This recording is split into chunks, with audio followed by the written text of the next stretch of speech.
So,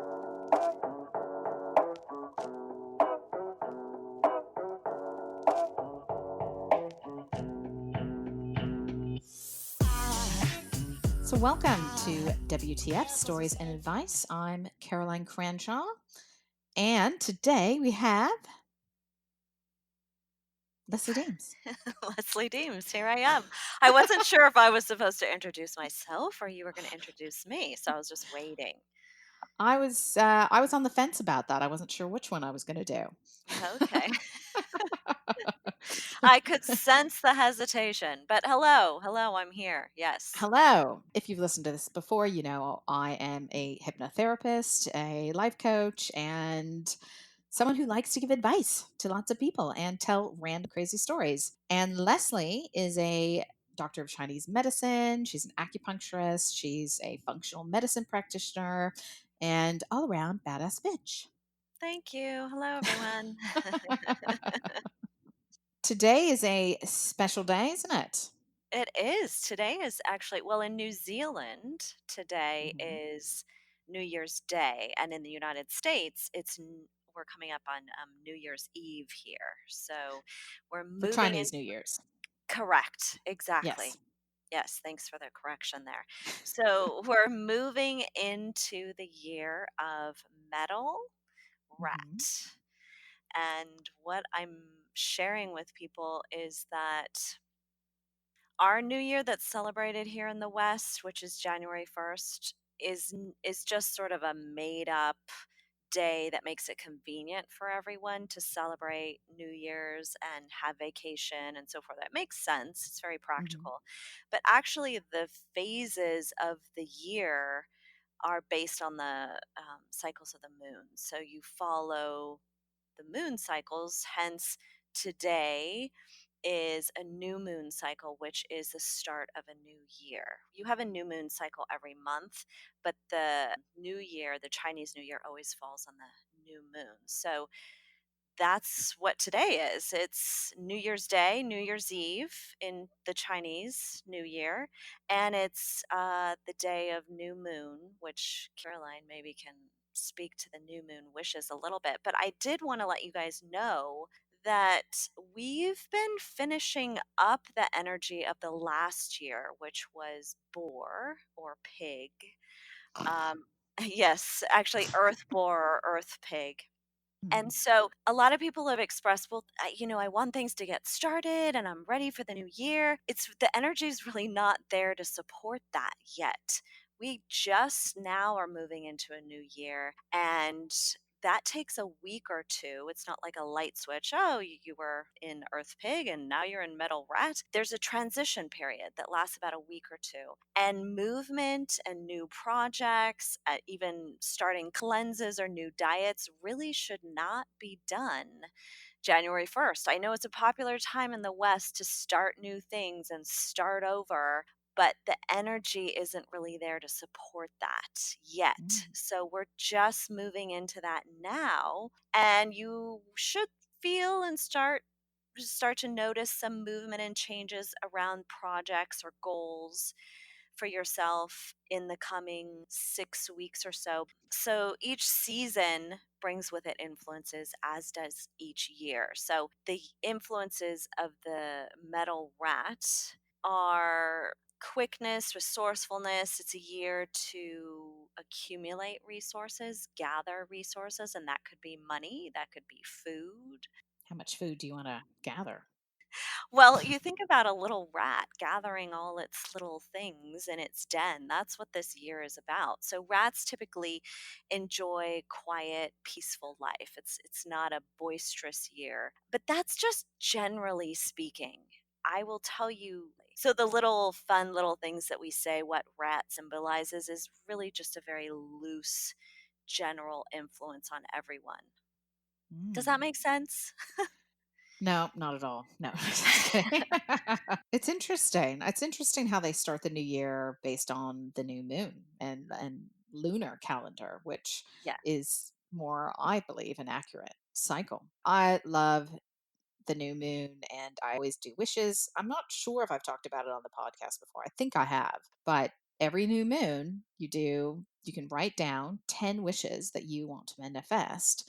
And for me, I didn't believe in this at all. I thought it was a load of crap, but thought I'll try it out. And it was unbelievable what kind of happened in the next few months after doing that. And so I've been a convert ever since. So I've actually put it into my calendar. I look up when the new moon is in my time zone, and I put it into my reminders on my phone. And so every month I get a reminder of exact when it is. And I write down 10 things that I want to achieve. And it's, yeah, it's amazing. I think it's just like a goal setting exercise as well. Mhm. But there is something to that new moon energy of it's more growth and new things happening. And I think if we follow these cycles, it's good for us. You think about Well, the you have the moon. support. You have the support, and Uh, that's essential. yeah, it Yeah. doesn't feel like it's a fight. Whereas, Right. yeah, and people go, "Oh, I don't believe in astrology and the moon and blah blah blah." Well, the moon moves the tides. It Mhm. moves the oceans on the planet. So if you don't think that something that's strong enough to actually move the ocean isn't going to affect you, I don't, it's to me that's not logical. No, and we know in research, we see that on nights of the full moon, actually, emergency rooms are packed, that emergencies are, there's a, an increase in emergencies on the night of the full moon because of the pull of the full moon on human beings, actually. So it does affect us, It absolutely. does. Whether you recognize it or not, it is affecting you. Yeah, It's not a belief system. This is no. happening. You can believe it or not, but it is reality. Yeah, I mean, everyone I know who works in ER and emergency services, they always have more staff on because they just know they're going to be busier. Yes, exactly. Yeah, it's proven in research too. So, Caroline, I want to know, so you do this every month because I have not been doing the new moon wishes. I know you've told me to do that before. You do it every single month? I do it every single month unless for some reason I forget or something happens. Okay. I'm a big believer in the new moon and cycles, and yeah, it's just interesting. You can get quite technical with it, but for me I absolutely do it every month, and I find it really helpful. And so what are your new moon wishes, or one of the 10 for this month? For this month, I wish to be disciplined to go to the gym 5 to 6 days a week and always eat healthy and blah, blah, blah, blah, blah. I don't always achieve that, but that's something I always put into my new moon wishes to kind of keep me on track and try to Mhm. be good. Try to Yeah, call it yeah, good. to help motivate you. Yeah.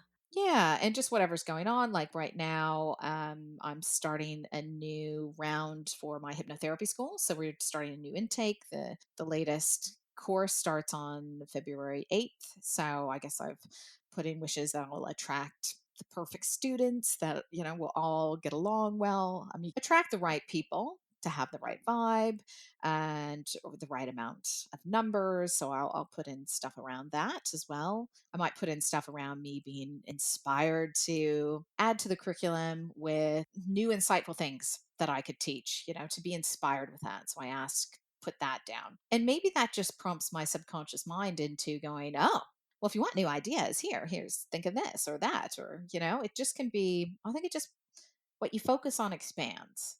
So whatever you kind of think about, what you're focusing on, I think that's what you attract more of or bring create more of into your life. I need to write my wishes. I'm gonna do that this evening. There's a great book on it by Jan Spiller. That's Oh, I love Jen Well, Spiller. you know her, I did right? know Well, her, you yeah. knew her. So she amazing astrologer, but she Yeah. wrote a great book on it, which I think is just called New Moon Wishes. And Mm, that's my go-to resource. Every month I go and I look. I mean, I kind of look at the astrology and then still do the wishes I probably do every month, right? mhm. Well, that's great advice. I'm gonna check out that book. I have a couple of her other books, but I do not have the New Moon Wishes book, so I'll check that out. I love Jan. I miss Jan. Yeah, you knew her. I couldn't believe it. I remember saying how that was a great book, and you were like, "Oh yeah, I know her." I was like, "Ah, I Yeah. want to meet her." She's even done a reading for you, hasn't she? She did, yeah. She Yeah. she lived in San Diego, and New York. She would go back and forth. So she was in San Diego a good half of the year, if not more, depending on the year. So yeah, I would see her fairly regularly for a while. She's really a dear soul, such a beautiful teacher. We Mm. miss her. Mm. Yeah, it's just a real shame that she passed away. But that's how it goes. None of us are getting out of here alive. No, you never know when you're gonna go either. Yeah. All right, so I got a letter from a listener, and I thought I'd read that, and we'll go from there. We can just discuss it. Great, let's have at it. Hi, girls. I have a dilemma in regards to a woman. We had a whirlwind romance, so real, and then it went cold while she sorts things. My issue is whether to wait for her to sort the issues she's having or not.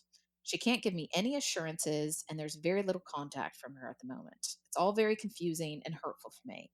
She has two kids that aren't coping well, and she's not coping with parenting. And she has an ex that's constantly on her case. She's even losing her hair because of the stress. My fear is the feelings weren't real. It was clearly very real at the time, but now she has things to sort. I don't know what to do. I just need some clarity. Any advice would be appreciated as everyone is telling me something different. Thanks again. Mm. Well, my 2 cents, it's possible that it's all the stress in her life that's wanting her to take some distance from the relationship, but it's probably more likely that she's just not that into you. I don't know. What Mm. do you think? Yeah, unfortunately that's my gut instinct as well because I've pulled this bullshit on men. Yeah, I was gonna say, I'm like, I've heard you say, well, I just told him that I needed to work on myself and I needed some time when really you were still dating and you just weren't that into that guy. Yeah, and I didn't wanna say, "Actually, I'm just not that into you," or whatever you did really put me off. I mean, I think I would at this point in my life, I would be much more honest about that, but at that point, I didn't wanna hurt people's feelings, and it was hard for me to just say, "Hey, you know what? I'm just not into you," or, "It's not working for me." Yeah, but how do you say that in a way that's not hurtful? Because we don't want to be hurtful. I mean, that's No, but I think if you're talking about men, at least they can go, "Right, she's not into me, move on." I think men prefer that honesty, to be honest, that, I think for a woman, we probably would rather hear the guy has got issues. I don't know, maybe men would rather hear that as well. But I think that either way, she's pulling away. yeah. And the thing is to not chase after someone when they do that. And I think that you can turn things around, but I think people's instinct is when someone pulls away, they chase after them and they get all anxious and they freak out and they're, "Oh, I'll be there for you and, do whatever you need." And that just makes people want to run away even more. And Well, if you're an avoidant type, for sure. If you're a secure type, maybe not, but avoidant people are just going to be like, whoa, you are infringing on my privacy and my independence. And yeah, I don't know. It's funny. A good friend of mine contacted me recently, freaking out. He's been in a relationship with his boyfriend for 6 months. Everything's been going amazing. They're madly in love. They decide they're going to move in together. And then, like 2 weeks before they're supposed to move in together, the guy tells my friend that he's not ready, that he doesn't want to do it yet, that he needs more time. And he's like taken things quite slow through the relationship. Whereas my friend is more someone who just will, jump in, be madly in love. He's an amazing guy. And the thing is he would be what I would consider more anxious in relationships, the way I used to be. And his boyfriend is more avoidant. So he is, contacts me, he's freaking out. He's like, that's it. Ever since the guy told him when they were away on holiday that he wasn't ready. And so ever since they got home, the guy who told him he wasn't ready has kind of like pulled away and been a bit cold. And they're not seeing each other all the time. And my friend's like, oh, that's it. I'm breaking up with him. He obviously is going to dump me. And he's just absolutely panicked. And I'm like, whoa, whoa, whoa, hang on. So if someone's pulling away, I think you can turn this around. Some people just truly do need some time and it's too much. But I hmm think that, yeah, so I said, so what's happening now? And he said, well, I told him we need to talk and that's it. And I'm going to go and I'm going to break up with him. And I was like, okay, no, no, don't do that. So I said, send him a text and just say, "Hey, sorry, for kind of freaking out on you. I just have noticed a shift and just wanted to check in to see that you're okay." And the guy waits, I think, like 2 hours to reply and says, "Everything's fine, blank," and that's it. And so he's like, "See, he isn't into me, and, and he's freaking out. And that's it. I'm going to break up with him." And I'm like, "No, listen." So I said, "Don't answer that right away." You said just basically play it cool, didn't Yeah. you? Yes. So I said, "Just play it cool. Go, okay, cool. Talk to you soon."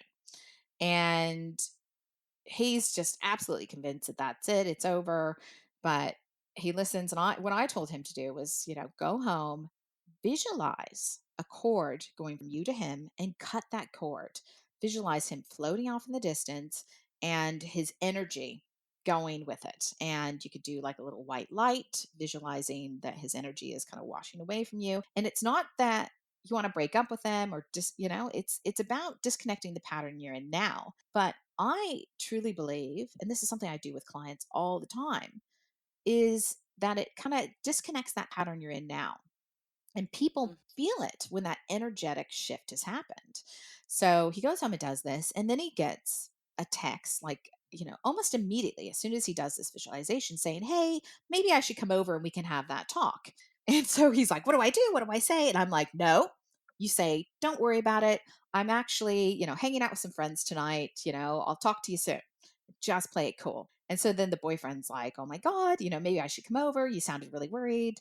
And I'm like, "Play it cool." So he does. And he really kind of shifts his energy. And the guy is now all like telling him he's in love with him all over again. And just he's completely shifted the dynamic of the relationship. So I think that if someone pulls away, you need to pull away as well.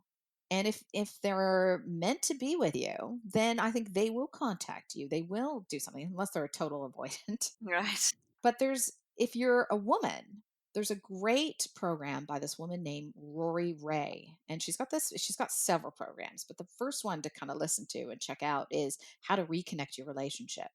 And she basically teaches you the kind of energetics between men and women. And that can be, you can apply it to any relationship. Like I told my friend who's in a gay relationship, listen to this woman and, just flip it into your scenario, because there's always a male and female, more kind of dominant energy in a relationship. There's that polarity. And Hmm. yeah, so he's listened to her program and he's just like loves it, thinks it's amazing. He's following the steps and his relationship has completely turned around. Yeah, and there's that whole rubber band theory. Have you heard about this? That when, like, let's say you've got a rubber band around you and your partner. So when your partner pulls away, our instinct, and we'll feel that kind of tension on the rubber band, is we step forward and we loosen the slack on it. But if you can hold your space with that, especially for like the male energy in the relationship, that's when they kind of will reconnect with you. But if you go chasing after them, they want to continue to run away.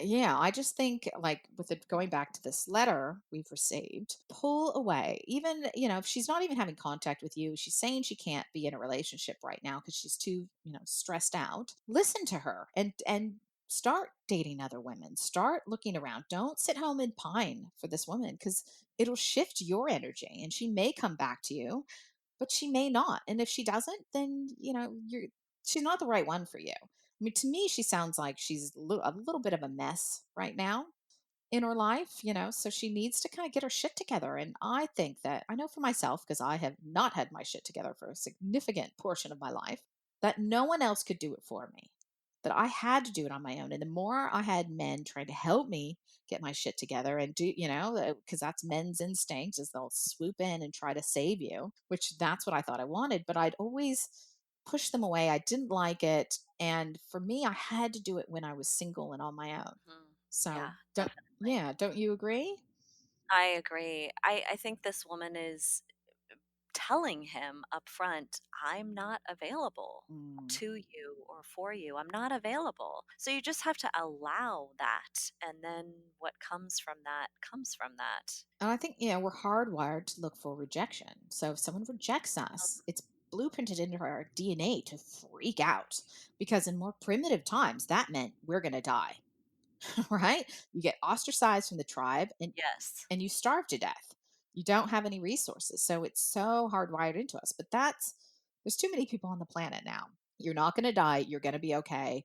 But I think that we then associate, we need to be with that person or reconnect with that person. And then that feeling will go away. But that feeling's not really to do with them. So it's really important to just be able to talk ourselves down out of the tree when we're exhibiting or engaging in these anxious behavior patterns. Exactly. That's what I was saying to my friend when he was freaking out. I was like, back away from the cliff. We don't need to Yeah. jump. No, you're okay. Do not ruin everything just because you're freaking out. He's like, ah. But Yeah. Good advice. And now everything's better. yeah, Yeah. everything's great. They're like more connected than ever. But he held his space and he pulled back away. And then when you pull away, that person either will come forward, or if they're not into you, which is entirely possible, they go away. And you that makes space for someone even better, someone who is going to be into you and adore you. And that's what we all deserve. You don't want to be with someone who is like hot and cold and is not sure, and it's crazy making. Oh, yeah. No, you want to be with someone who's available if you Yeah. really want to be in a partnership and have connection. Absolutely. Someone who's avoidant is not available for connection. They're not available to be vulnerable, and therefore you can't have any connection. And I think that But if we grew up in a situation where someone was hot and cold, or our parents were kind of unstable or not really there for us, it is when we get into a relationship that has that same pattern, it feels like love. It feels like home. There's some kind of excitement because it's like, oh my God, I don't know what's happening. And then, if the person comes back, it's okay now. And so that what becomes like blueprinted into our brain is what is normal. And, so if we get into a relationship with someone very stable and secure, they seem boring. We don't It's like, he's just always there and he's so nice and we don't like them. Yeah, I think it's important to make a distinction between what feels familiar and what feels normal. So, or what we're dictating as normal. So, something can feel totally familiar to us, but it's not necessarily normal and it's not even necessarily what you want. It just feels familiar. And so, when you grow up with these unhealthy mentors or caretakers or behavior patterns that are around you that just aren't very healthy, that is what feels familiar to you. But it's not necessarily normal, quotes, right? In Well, quotes. the problem is it is normal. What's abnormal is to have a healthy, loving, secure childhood with parents that were there for you and supported you, and so Well, it's common. It's common. yeah, here's my advice. Stay the fuck away from this woman. She is, yeah, she's not doing well in her life right now. You cannot save her, and let her sort of shit out. And if you're meant to be together, you will reconnect. But if you're not, which I'm not, I'm thinking no on this is my instinct. Because to me, it sounds like there's a pattern with drama, there's a pattern with not coping, there's a pattern with something called learned helplessness. Learned helplessness is really interesting as well. It's that when we're younger and we're in situations where we don't have control of our lives, or be in these kind of like dysfunctional family environments, and we're helpless to change our circumstances. So as we get older, if we then start getting into scenarios or things are becoming dysfunctional or not healthy, we don't feel like we can actually fix it or change it. And Learn yeah, helplessness. have you heard of that concept before? I have, but I'm glad that you're refreshing my memory and explaining it to me. They did this really interesting study in the 50s. They'd never be able to do it now. And what this guy did, and he's a very famous psychologist, I think it's Martin Siegel is his name. Anyways, what he did, he took dogs and he had them in cages, right? And so he had some dogs that were in cages that were completely enclosed. And he had other dogs that were in cages where it was like the doorway was kind of halfway. So they could jump out of the door if they needed to. And they electrocuted the bottom of the cage. So obviously the dogs that could jump out of the cage jumped out immediately, right? Because they're like, ah, frying their feet. And the dogs that couldn't obviously had to sit there. So then they took the same group of dogs and they put them all in cages that were half cages they were able to jump out of. And the dogs that had been in the cage that was fully enclosed before stayed in the cage, even though they could jump out of it. Wow. Oh my gosh. Yeah, so it just showed that when we're helpless when we're younger, we believe that we're helpless as adults. So Yeah. yeah, I thought that was fascinating. Whereas the dogs that had the half cages before just jumped, they all jumped immediately out. But I think only just maybe one or two of the other ones jumped out, and the rest just stayed. Yeah, so it's really sort of like a perceived absence of control, or an understanding that you really have no control in your situation, and so you just give up all ability to control at all Or change it, or or to change, right? or say that's not okay, or if someone's being abusive to you or whatever it is. If you were taught that you could have boundaries and say no to things and not accept dysfunctional behavior, then that's what you know as an adult. But it's really interesting when a therapist pointed that out to me when I was obviously being in the state of learned helplessness. It was like a light bulb for me. And I just realized, oh my God, I can change this scenario and I do have control over my destiny and where my life goes. And it's a Yeah. fascinating concept. Well, we'd like to I'll believe that we can do whatever's necessary to change the situation. We like to think that, But but yeah. but how many times do you see people say in abusive relationships or stay, I get so many people or clients that are just they're not happy in their life, but they're not willing to do some very simple things to actually change their circumstances. So it's really interesting. And when you point that out to them that they can, it's like, oh, So how it's a do light you bulb. do that? Do you just say you actually can change this situation? I mean, how would you provide support for someone like that in a learned helplessness situation? I tell them about basically tell them about that study with dogs. And I'll normally kind of relate it to stories of my own life of where, because as a child, there was definitely a lot of scenarios that I didn't have any control over and that were very dysfunctional and not healthy. And I didn't have control over that. But as an adult, I had a choice. I could stay in dysfunctional situations or I could leave them or I could change them. It's something that is so simple but so many people just they feel that they are victims of their circumstances. So, I mean, I don't know this woman that this guy is talking about, but yeah, to me, it sounds like there's some real learned helplessness going on. I'll see if I can find a link that explains it better and add this Yeah, into the episode the notes. study. Yeah, I'd like to see that. I just started this training for foster care. So basically, training to be a foster care parent. And I'm single, so I would be Mhm. doing this all on my own. And I have to tell you, the training, it's very interesting. I mean, I could just apply what I'm learning to any kind of interaction with any child or even some adults. It's really valuable so far. And it's very intense. And I don't feel very clear about whether or not this is the right choice for me. I keep getting pushed in this direction, but I have to be honest, I don't know if I have enough support in my life to help me be a single parent to a child that is no doubt going to have been through significant trauma. Big decision and a big jump for me. I feel more than a little afraid. I mean, raising kids is terrifying. And I can attest to that since I mean, I have two biological children and three stepchildren. And oh my God, I just want to shoot myself in the head half the days. No. Oh, it's that wonderful. Yeah. Maybe that might be a slight exaggeration. No, I don't want to shoot myself in the head. That's a horrible thing to say. But It's very challenging. it's very challenging. Like, I wanted to have kids my whole life, and that's all I thought not all I thought about, but I always was like, "I'm gonna be a mother, and it's gonna be amazing." I thought I would wanna be a stay-at-home mom, and then I did it, and I was like, "What the hell was I thinking? Like, what this isn't what I thought it would be. This is like" yeah, not a nightmare, but it's hard work, and it Mhm. yeah, I think not having children is a very smart and and valid choice. You don't Yeah. need to have children to be fulfilled in life, to be happy.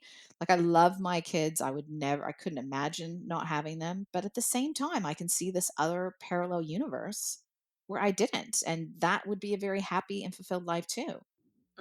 Yeah. No, thank you for saying that. You know, Caroline, I don't have children. I made the choice to not have children, and there's a lot of background to that. And I've always, well, I mean, for over 20 years, I've been interested in adoption, foster care, and the people who participate in these programs. I will say this too, the people that I've met in orientation and the seminar, really amazing people, and all different races and all different ages. Not a lot of single parents, which is Mhm. daunting, another thing that's daunting for me, but really people that you want to be around. So, I also, what you just said, how not having children is a valid course in life too for any and all women who choose that. I want to tell a story in relation to that Mhm. because I have a dear friend who is on a dating service here in San Diego. And she hasn't been on very long, although she's been single for quite some time.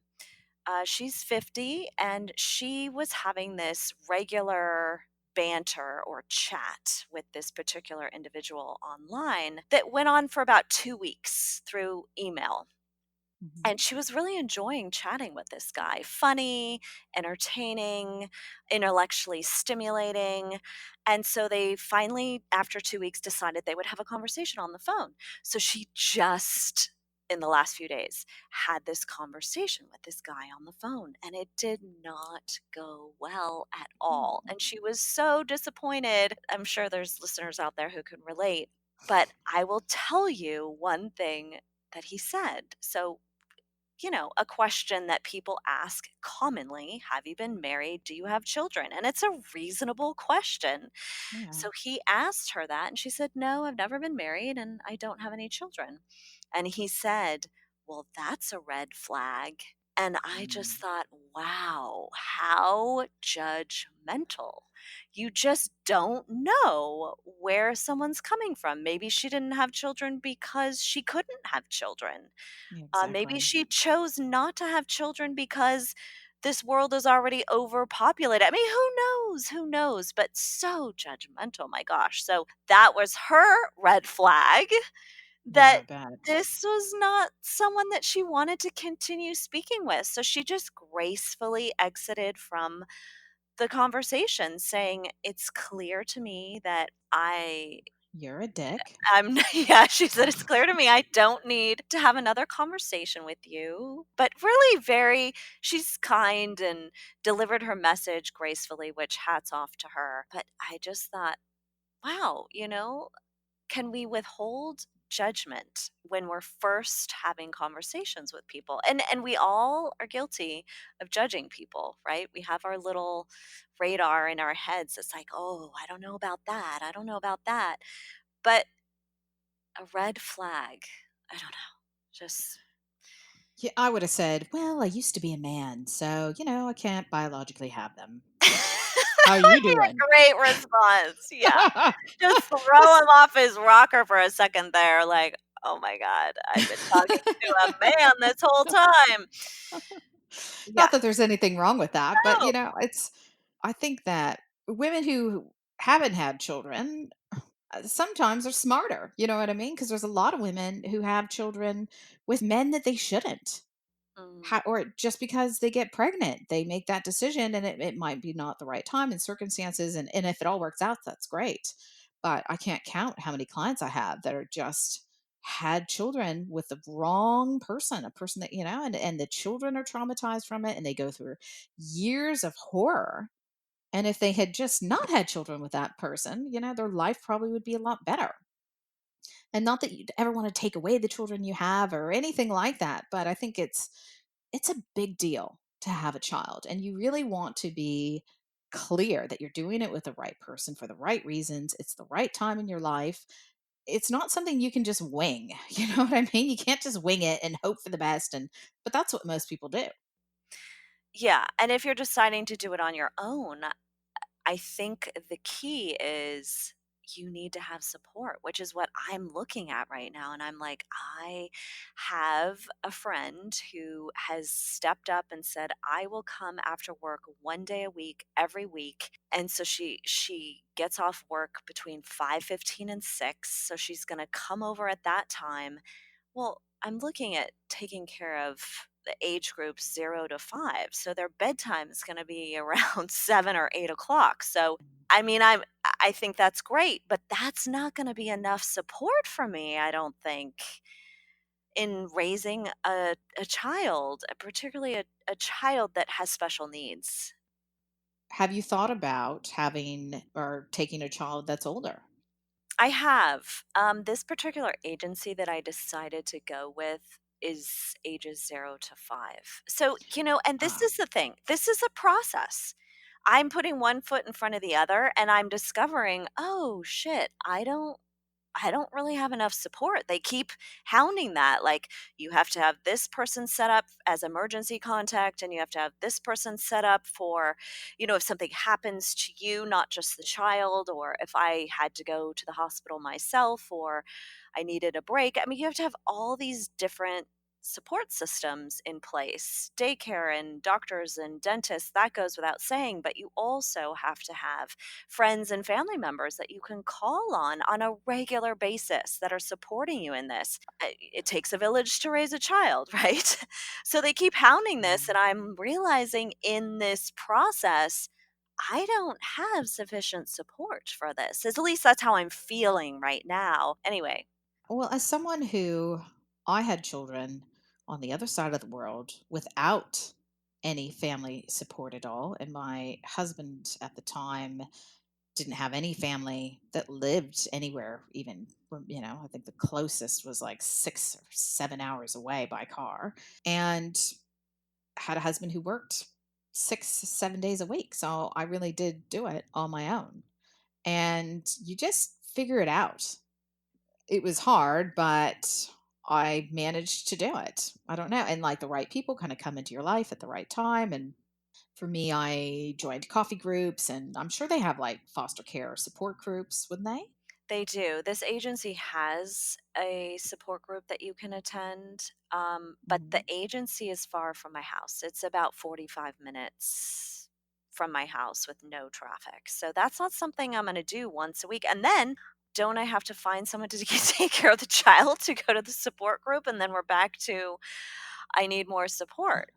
But I hear what you're saying. You really do just have to take a leap of faith and have trust when taking on any But, new project, but I don't wanna go into this stupid. Well, well, the thing is, we're talking about another human life, right? So you don't yes. want to like kind of see all the warning signs before and go, oh, it'll be fine. What's the worst that could happen? And then you get this child and you don't have support and it's ruining your life. You don't want to go, okay, nah, actually, I changed my mind, give it back, right? Because, Yeah, and apparently, according to the training that I was in just last night, that is what happens on a regular basis, that a lot of these children, because they have special needs, because they've been through significant trauma, starting in utero and then after, it really takes a lot from the parents, and they're not necessarily prepared. And how can you be totally prepared for something like that? And so these children are placed in foster homes, and then they're taken out and placed in another foster home, and then another and another. Some of these children within the age group of 0 to 5 have been in oh, 30 some foster homes. So that, oh, yes, yes. So heartbreaking, and you don't wanna do that. no, That is don't. the worst case scenario. So, Yeah. I really have to be sure, and as much as I can be, and I have to have resources in place and my support system in place, and it's daunting, to say the least, anyway. Well, good luck with that. Thank you. Yeah, we talked quite a bit about that, but that's going on in my life right now, so that's what I'm wanting to talk about all the time with Caroline. Mm. So, I just recently finished reading this really interesting book called Wired for Healing by Annie Hopper.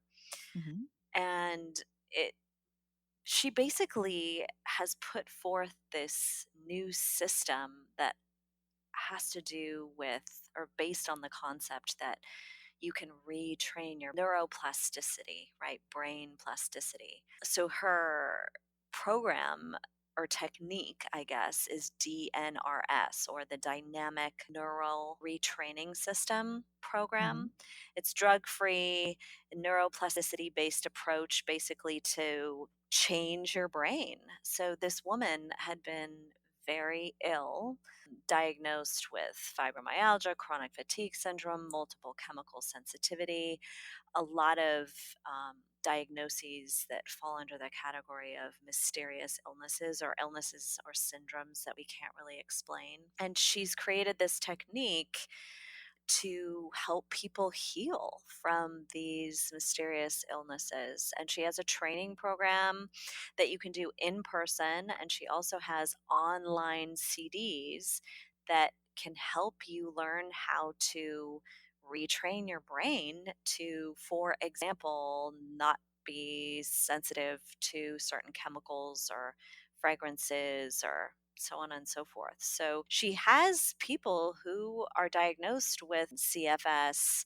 chronic pain, even food sensitivities, EMF sensitivities, who are completely and totally recovering from their illnesses by going through her program. So it's really fascinating for me. Yeah, I'll have to read that. Yeah. So the first half of the book is really interesting. The second half of the book is really testimonials and case studies of people who have gone through her program and are well now. But the first half of the book really, I felt, does a good job of explaining brain processes and how short circuits in your brain can actually lead to illness. And if you learn how to remap that, you won't suffer from these illnesses or chronic pain or depression and anxiety, even irritable bowel syndrome and inflammatory conditions, a lot of chronic illness. It's fascinating. I'm actually going to participate in her seminar because I find it so fascinating in March. So I'll have to let you know how that goes. Mm. It's a 5-day in person seminar that I'll be doing in Victoria, Canada. Wow. Yeah. Does she explain how she achieves that in the book? Like, could you read it as just like, say a person that doesn't have kind of a medical or psychological background and kind of be able to apply that to their own lives? Well, she doesn't specifically go over what the program is in her book. She's stating, like I said, the second half of the book is a lot of case studies. People have been diagnosed with certain illnesses and they go through her dynamic neural retraining system program, and then they're 90% better, 100% better. They're essentially healed or on their way to being healed and definitely pulling themselves out of bedridden type chronic illness situations. Not really going over therapeutic strategies in the book. You have to go to her in person training or order her CDs online to learn more about that. Yeah, stink.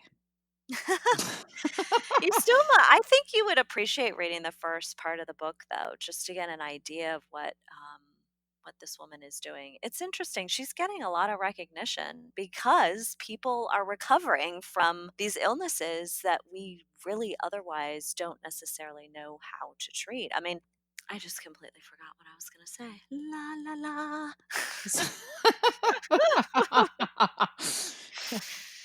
I think we have to keep that part in. la. Well, I think that that sounds interesting. Yeah, for me, I get frustrated if I read a book and they don't tell me how I can do it. It's like, oh, well, these are all the things, but you have to come to my $5,000 course to actually learn it. And Right. I'm like, fuck you, bitch. You're like, give me the goods. Yeah. Yeah, I know, I could appreciate that, but she's built a business on this now. I mean, she does lectures all over the United States and Canada, and she's helping a lot of people. Well, that's good. I'll let you know. I'll let you know what I think about the training. Well, it's all about kind of rewiring the brain and the nervous system, and It isn't it? always is about that. Interesting. You'll have to let me know because yeah, I'll read the book. I think I've downloaded the book, but I haven't read it yet. But I read a book recently that is a novel, which is very unusual for me. I normally stick to nonfiction, but I've been trying to read more novels. And it's called Verity, which is Verity, which is by Colleen Hoover. I got it on Amazon and found it really good. And so, what it's about is this woman who's like a struggling writer. She had just looked after her mother for like a year, who is terminally ill, and her mother promised her that she had all this money that she was going to leave her. So it was worth it for her to look after her mom, and she'd be financially supported. And but her mother dies, and it turns out not only did she not have any money, but she was in a huge amount of debt, and it's been like kind of passed on to her, or something's happened, and so she is in the shit, right? Wow, scary. Yeah, I mean, that's just like a very short kind of backstory to the beginning. And she gets this call for a meeting with her agent, and she goes in. She gets this offer for this amazing deal to basically finish writing 3 books for a very famous author, and that the woman has had an accident and she's like in a coma, so she can't finish her books. And they've kind of handpicked her because they believe her style of writing is very similar to this woman's, and offer this huge deal to come and do it. So she goes and they said, well, you should come to the house, and then you can go through her study and you can look through all her notes and get the backstory. And so she does, and the woman is there, right? And so she can see her, and she's like lying in the bed staring at the ceiling. And so funny stuff starts going on. Yeah. And the husband, who's the one who kind of hired her, is actually, quite gorgeous and very, I don't know, what should I say, fuckable Oh, is the word I would use. They've got this little boy, and yeah, it turns out so twisted. I would I normally am very good at predicting what's going to happen in a uh-huh. book or a movie, Yeah. and this one I did not see it coming. Oh, Really good. sounds Really really good. good. Oh, yeah. It's a hell of a twist, and Yeah. and then it has another twist that you didn't see coming as well. And yeah, so I highly, highly recommend it. But it can be quite dark and quite disturbing. So not for the faint of heart, but excellent, excellent book. And you just stumbled across it? It wasn't a referral? No, I think what happened was I read another one of her books, which is also excellent. It's called Regretting You, and that one was really good too. And again, another like crazy twist in it. But this one was even darker. Like I recommend both, but Verity is like, holy crap. So that is my book recommendation for today. But if you don't like too much of the darker stuff, then I would definitely recommend Regretting You by the same author, Colleen Hoover. Excellent as well. I think that one right now is like number one bestseller in teen and young adult fiction, but it was very kind of an adult book. I wouldn't put it in that category. I would think it was an adult book. Yeah, well, Colleen Hoover is a number one New York Times bestselling author. She also has a book, The Wives, which I haven't read any of her books, but now I'm intrigued. I'll have to check it out. Excellent author, and it looks like each one of her books is different, like a completely different style. Like Verity is like a real kind of horror thriller. Regretting You is more kind of like a family twist dynamic. I mean, there's a hell of a twist in that one you didn't see coming as well. But really, really great author. I've always wanted to write a novel, and I read her book and went, actually, I don't think I could ever write a book this good. So I think I might stick to writing nonfiction books. Yeah. Oh my gosh. Yeah. I felt the You same know way, that? but when you read a really good book, you just think, wow, so much has gone into this. This is really very creative and impressive. She's excellent. Thanks for the recommendation. So that is us for today. And if you have any questions or you want to write to us to ask about anything health related, relationships, paranormal, anything and everything you can imagine, we would love to hear from you and answer your questions. So you can write to us at WTF Stories and Advice. If you enjoy this podcast, you can refer it to a friend, give us a review or rate us because that helps other people find us. And we'll talk to you soon. And thank you, Leslie, for having a chat today. Thank you, Caroline. It was fun as always. Yeah. And again, you can find Leslie through her website. I'll put a link into the notes, but at awakenbalance.com. And if you basically have any health issue and you live close to the San Diego area, check her out. She's amazing. Thank you. You're welcome. I'll look forward to chatting again soon. I always learn a lot. Yeah, that's me. I'm just full of random information. So are you, though. I sort of am too, yeah. Yeah, well, you are. All right, on that note, bye. Bye.